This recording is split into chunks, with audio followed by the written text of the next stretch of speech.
Bueno, ¿cómo están? Soy Emiliano. Eh, Habíamos hablado en los últimos minutos del último encuentro que tuvimos en el taller. Habíamos hablado con Agustín y Sandra de que era mejor terminar el encuentro ahí y poder dejar grabado en otro video que les compartiéramos la explicación de los textos que habían quedado pendientes. Y eso es lo que voy a hacer en este video. Voy a explicar dos textos que forman parte del bloque 1 del taller. Y bueno, los grabo entonces para compartirlos con ustedes y que después puedan usarlo como insumo para, para acercarse posteriormente a la lectura de los textos. Bueno, voy a compartir pantalla.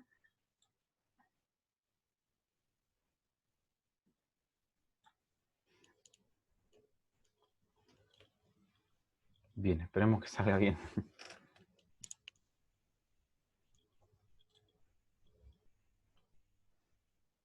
Buenísimo. Bueno, como les decía entonces, en este video que voy a intentar ser lo más breve posible, voy a presentar dos textos que forman parte del bloque 1. Lo voy a presentar a modo de introducción, ¿no? Para la posterior lectura. Bueno, son dos textos los que voy a presentar. El primero es de Aldo Schlemenson, que bueno, se titula Dimensiones del análisis organizacional. Este autor es argentino y ha dedicado muchos escritos a explicar y desarrollar en qué consiste el análisis organizacional. Gran parte de su carrera la ha dedicado a eso, al análisis de las organizaciones. Y en este texto va a presentar, además de una definición de organización, también va a presentar cuáles son algunas de las dimensiones que se tienen en cuenta cuando uno analiza una organización. Es decir, cuando un o una analista organizacional intenta conocer las dinámicas internas de una organización, pone en juego ciertas dimensiones sobre las que busca producir conocimiento. Este autor va a presentar cuáles son esas dimensiones. El otro texto es de Natalia Fatore y María Silvia Serra, que son también dos investigadoras argentinas del campo de ciencias de la educación. Por lo que he leído, también están muy abocadas al campo de la pedagogía. Y en el texto que trabajamos, estas autoras trabajan sobre la escuela en tanto organización y tratan de analizarla en su dimensión histórica y social, y también se hacen una pregunta interesante que tiene que ver con cuáles son las características propias de la escuela, qué es lo propio de la escuela que está en sus orígenes y que se ha sostenido y se sostiene actualmente en las prácticas de enseñanza. Bien, voy a empezar entonces con el texto de Schlemenson. ¿Sí? Me gusta esto de presentar los textos a partir de preguntas, y en el caso del texto de Schlemenson es clarísimo, porque él en las primeras líneas del texto se plantea una pregunta y después más adelante se plantea otra. Sobre esas dos preguntas podríamos presentar el texto, ¿no? La primera pregunta es ¿qué es una organización? Y la segunda pregunta que se hace este autor es ¿cuáles son las dimensiones que uno tiene en cuenta para analizar una organización, ¿no? Voy a correr esto acá, así no molesto. Bien, entonces, cuando Schlemenson se pregunta qué es una organización, eh, a modo de respuesta decide caracterizar a la organización con, con dos atributos, ¿no? La organización como sistema la piensa, y también piensa en el lugar que tiene el término de el proyecto en una organización, ¿no? Cuando él piensa en una organización como sistema, cuando la caracteriza de esa manera, es fundamental que esto lo tengamos en cuenta, porque dice que una organización es un sistema y que funciona como un organismo integrado que está destinado a la concreción de un determinado proyecto y tiene cualidades de sistema, ¿no?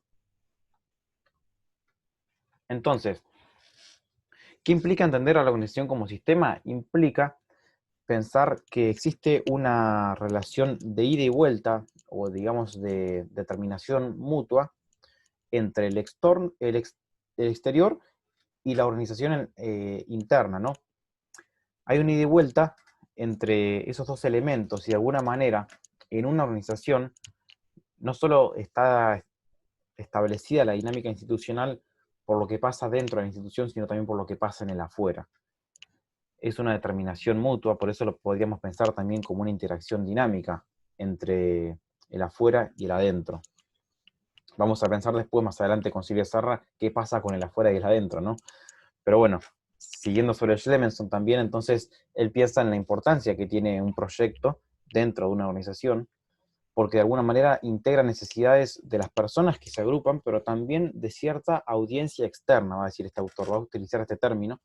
Y cuando dice audiencia externa, está pensando en que gran parte del sentido y del porqué de una organización está dado por el afuera. No solo por las intenciones y expectativas de sus miembros, sino también por esa audiencia externa que está situada en el exterior y que también le da sentido a esa organización, ¿no? Y acá por ahí, para bajar un poco, para no hablar tanto en abstracto, me gustaría ofrecer algunos ejemplos que podríamos pensar sobre una organización. ¿En qué pensamos cuando decimos una organización? Una organización, pensamos como una organización institucional, ¿no? Eh, Desde los primeros años en que se empieza a desarrollar esta rama de investigación que tiene que ver con el análisis organizacional, siempre se tuvo como ejemplo a la fábrica, ¿no? Y era ahí el ejemplo clásico sobre el cual se teorizaba acerca de las organizaciones. Hoy en día podríamos pensar en otros ejemplos también más cercanos a nuestra realidad como estudiantes. Podríamos pensar no solamente en una empresa, sino también en una organización social o una ONG, claramente. También podría ser un sindicato, y también podría ser un centro de estudiantes, ¿no? Es una organización. Y obviamente lo que más nos convoca a nosotros es pensar también en la escuela como una organización.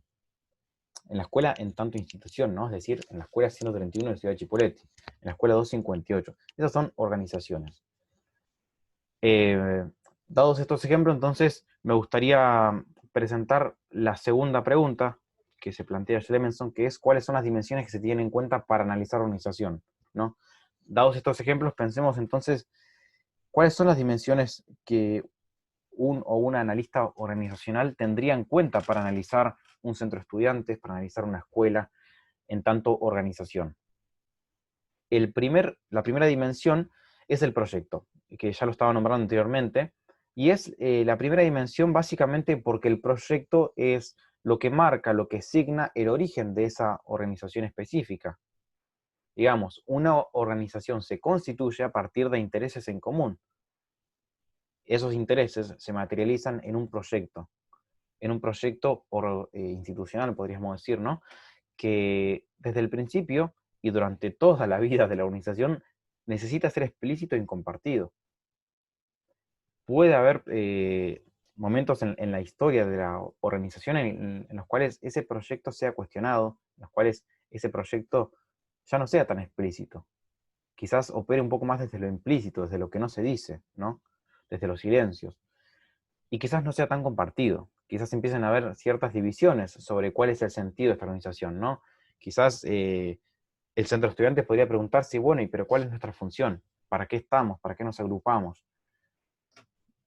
Esas instancias que podríamos denominar de cambio institucional, porque sin dudas implican una cierta ruptura en la integración de estos miembros que están en la organización, es significativa, ¿no?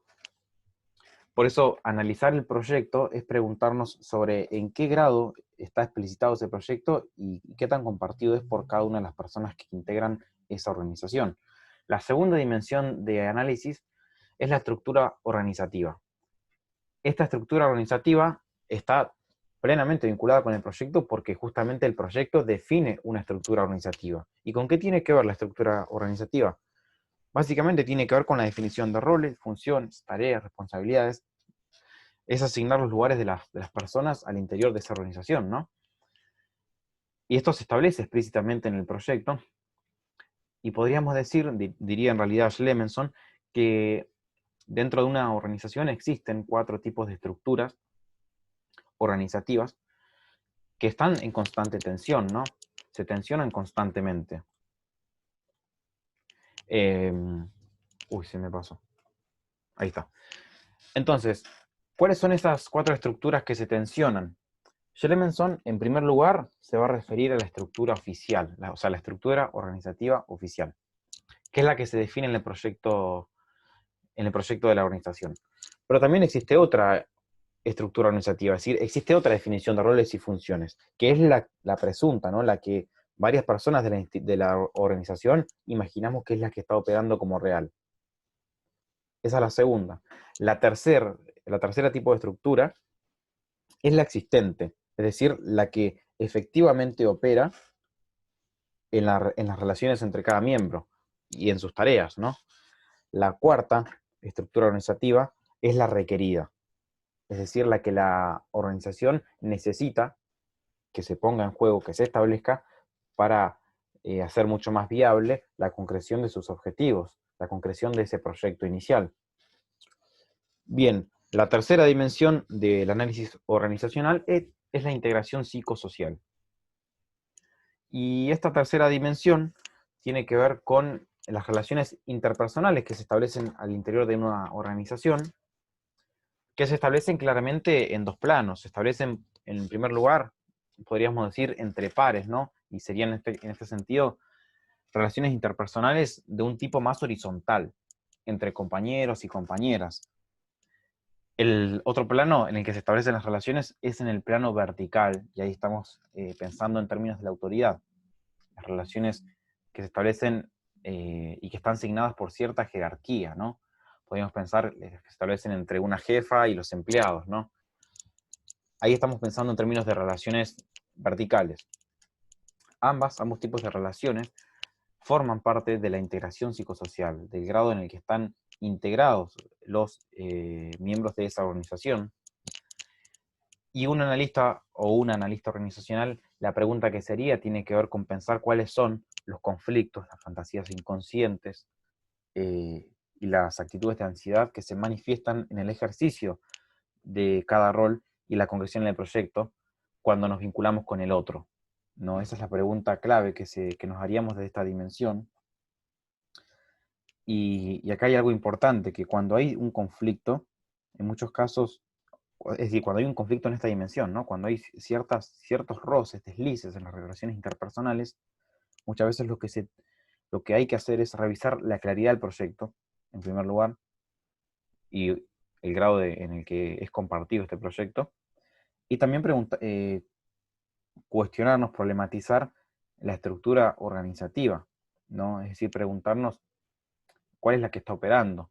Si tiene quizás mucho lugar un tipo de estructura organizativa más vinculada a la presunta, y todos y todas las personas nos manejamos en base a lo que suponemos que tenemos que hacer, pero estamos lejos de alcanzar la requerida, que es lo que efectivamente necesitamos hacer. Y estamos además en incongruencia con la oficial, que es lo que oficialmente tendríamos que hacer, ¿no? Eso sería pensar el análisis organizacional desde la integración psicosocial. La cuarta dimensión, y acá voy a ir un poco más rápido para no detenerme mucho, la cuarta dimensión tiene que ver con las condiciones de trabajo. Y acá lo que se preguntaría una analista organizacional es cómo sienten que son tratadas las personas al interior de la institución, perdón, de la organización, ¿no? Que sin dudas esto es determinante en la identificación que uno tiene con la tarea que realiza en esa organización, ¿no? Esto también se ve, obviamente, quizás pensar en organizaciones como la empresa, es decir, en el trabajo, nos ayudaría muchísimo, porque puede pasar muchas veces que uno no se identifica con el trabajo que realiza, o de alguna manera siente que no se realiza en ese trabajo, porque, porque no se siente parte, ¿no? Esto sería pensar en términos de las condiciones de trabajo. Y unas variables de las que se considerarían tienen que ver con el salario, con las tareas asignadas, con el grado de participación que tenemos en la toma de decisiones y en la ejecución de determinadas acciones de esa organización. Porque si de repente pareciera que lo único que hacemos es ir y hacer siempre lo mismo, y de cumplir determinadas tareas de las cuales no podemos despegarnos, eso afectaría obviamente en la forma en que sentimos que somos tratados en esa organización, en la forma en que sentimos que somos integrados en las relaciones interpersonales de esa organización, ¿no? Esto sería pensar en términos de las condiciones de trabajo, y pensaba, ¿no?, que esto se relaciona mucho con el texto de Lidia Fernández, porque esta autora explica, es el texto que tenemos para leer al principio, ¿no? Explica, cuando habla de la institución como objeto de vinculación, Lidia Fernández dice que cuando uno se acerca a una institución y se implica en una institución, al mismo tiempo que da a la institución parte de sí mismo, y acá decimos lo que da es su tiempo, su dedicación, su esfuerzo, también hace suyo ciertos aspectos institucionales. Esto dice Lida Fernández y tiene que ver con que uno incorpora ciertas formas de actuar y de pensar que son propias de esa organización institucional, ¿no? Pero eso sin duda es el resultado de identificarnos con esa organización en la que estamos estando, en la que está nuestro cuerpo y en la que estamos coexistiendo. Cuando las condiciones de trabajo son sumamente adversas, es difícil que fluya, ¿no? Esto que plantea Lida, que es pensar a la institución como objeto de vinculación, porque básicamente nuestro vínculo con la organización se ve truncado. Se ve truncado porque no nos identificamos con nuestro lugar que ocupamos en esa organización. La quinta dimensión de análisis tiene que ver con el sistema político, y acá lo que se va a analizar es la disputa de intereses. ¿Entre quiénes? Bueno, entre dos, digamos, estructuras que ejercen el poder, que son el sistema de autoridad oficial, que es el que se define en el proyecto, y acá ubicaríamos a las personas que ocupan roles de jerarquía oficialmente definidos y explícitamente definidos. Pensaríamos en una jefa, podríamos pensar en una gerente, coordinador, digo, estos cargos jerárquicos, y pensando también en una empresa, ¿no? Y por otro lado tendríamos al sistema representativo. Es un concepto que trabaja Lemenson. ¿Y qué es el sistema representativo? ¿Quiénes lo integran? Lemenson va a decir que el sistema representativo está integrado por los grupos significativos de poder. Y nos preguntamos de nuevo, ¿quiénes integran esos grupos significativos de poder? ¿Qué son esos grupos significativos de poder? Bueno, estos grupos significativos de poder son integrados por personas que son elegidas entre sus pares dentro de la institución, ¿no? Y tienen una capacidad distintiva respecto a los demás, que es la capacidad de discutir intereses, de disputar intereses con el sistema de autoridad formal, ¿sí? Entonces, entre estos dos sistemas de ejercicio del poder, se establece una disputa de intereses, y eso es lo que analizaríamos si pensamos en el sistema político. Esta disputa de intereses dentro de una organización se realza muchísimo en las situaciones de cambio institucional, ¿no? Si pensamos en el centro de estudiantes o en la escuela, pensemos en la renovación de los cargos más jerárquicos, cómo afecta a la disputa de intereses entre las personas que ya están en la organización hace tiempo y que ven a esa situación de cambio institucional como una oportunidad para avanzar en pos de esos intereses. Bien, la sexta y última dimensión de análisis es el contexto, y esto lo planteaba ya desde el principio, ¿no? Cuando decía que Lemenson piensa a la organización como un sistema abierto y en constante cambio. Porque pensar a la organización como un sistema es entonces tener al contexto como una dimensión de análisis. ¿Y qué implica analizar el contexto? Es básicamente preguntarnos por cuáles son las condiciones de ese contexto y en qué sentido, en qué grado esas condiciones están influenciando sobre la dinámica interna de la organización. Esas condiciones están dadas por el escenario político, económico y social que está situado en el exterior, ¿no? Entonces, claramente tiene que ver la idea de organización como sistema.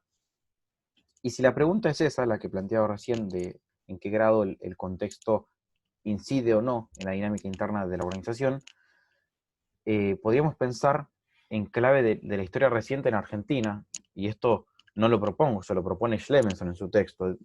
Él hace una invitación a pensar nuestra historia reciente, en clave de recuperar también lo que han sido estos últimos años del siglo XX, fundamentalmente los últimos 30 años, ¿no? Desde el 70 hasta el 2000, podríamos pensar, o un poquito más, porque hay algo característico de esos años que tiene que ver con la inestabilidad institucional. Pensemos en la dictadura, en el gobierno autoritario, terrorismo de Estado, como se llamarían distintos autores.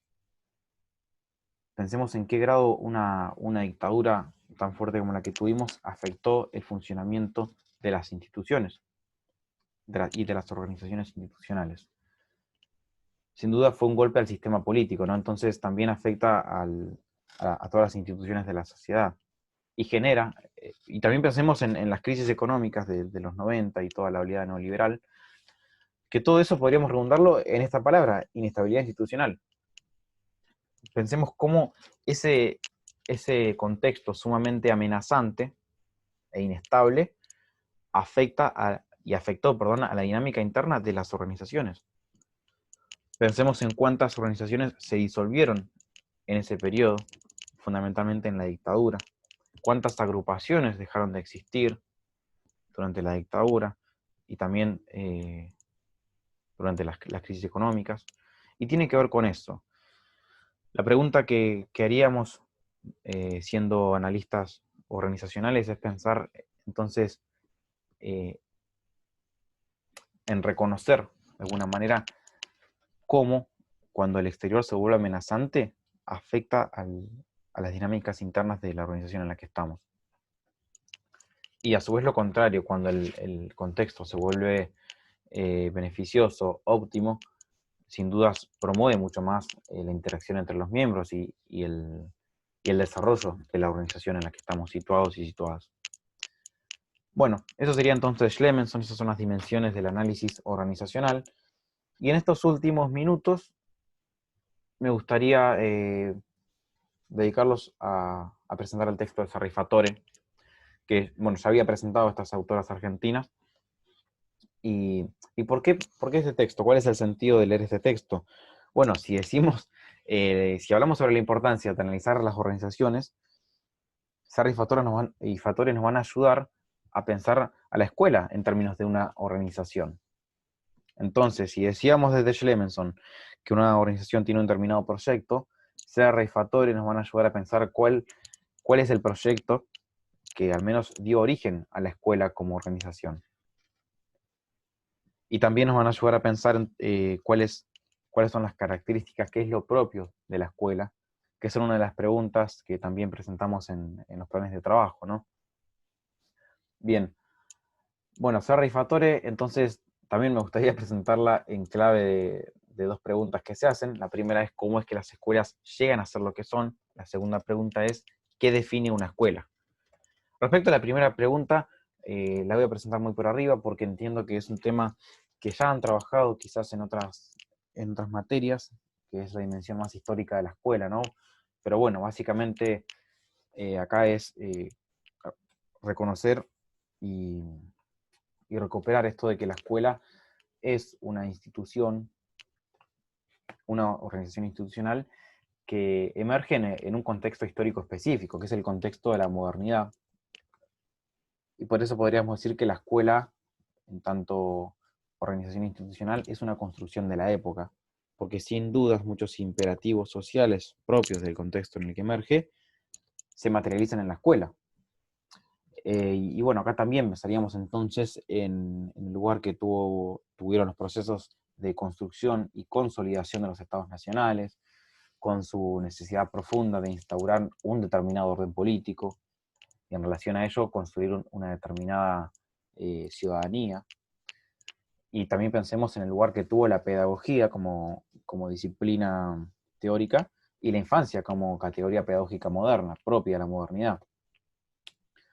Lo que hacen las autoras entonces es básicamente un recorrido histórico para presentar en qué contexto es que emerge la escuela y cuál es el propósito que tiene, que es el que decía recién.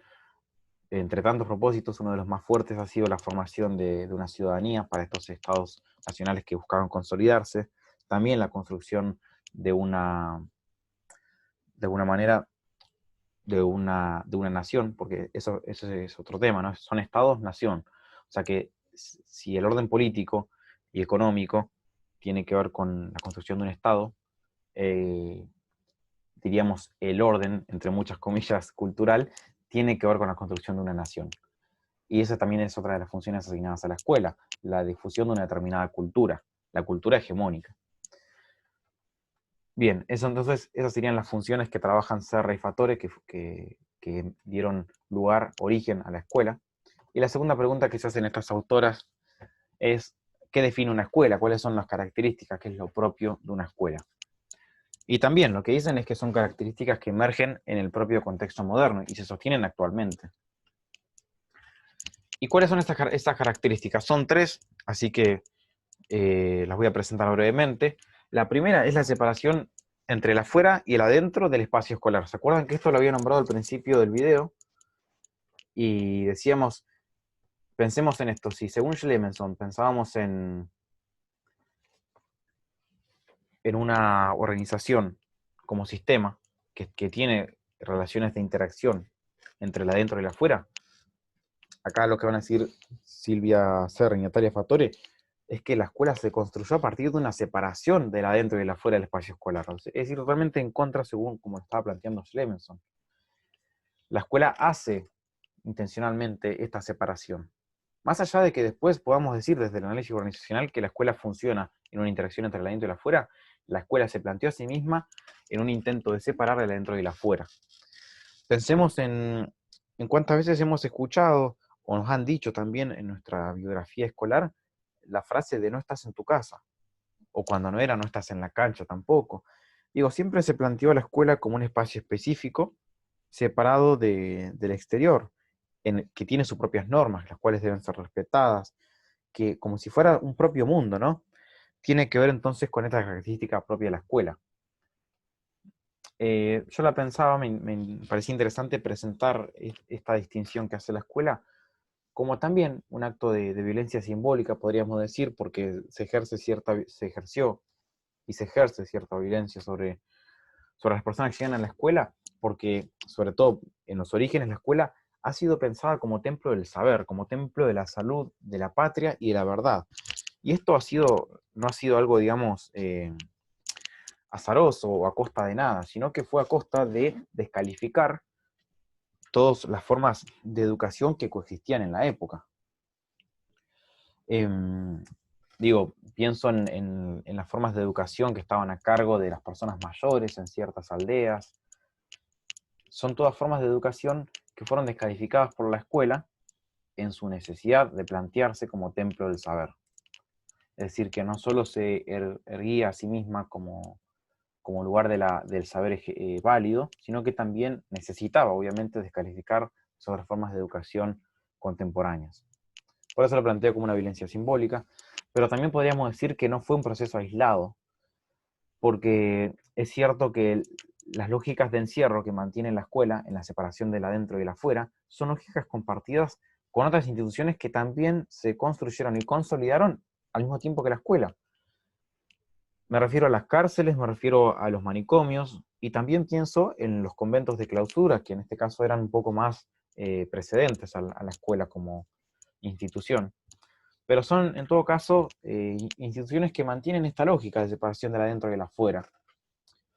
Y bueno, acá en este caso los estudios de Foucault creo que dieron mucho sobre ese tema, ¿no? Sobre en qué sentido se comparten cierta organización de las estructuras, de las estructuras materiales y la organización del espacio en las cárceles, en las escuelas y en los manicomios, que tiene que ver con, bueno, la disposición de los bancos, tiene que ver con la disposición de las aulas. Fíjense que están todas alrededor de un espacio donde el centro es un lugar en el que todo puede verse, ¿no? Si nos situamos en el centro, en un patio interno de la escuela, podríamos ver todas las aulas alrededor.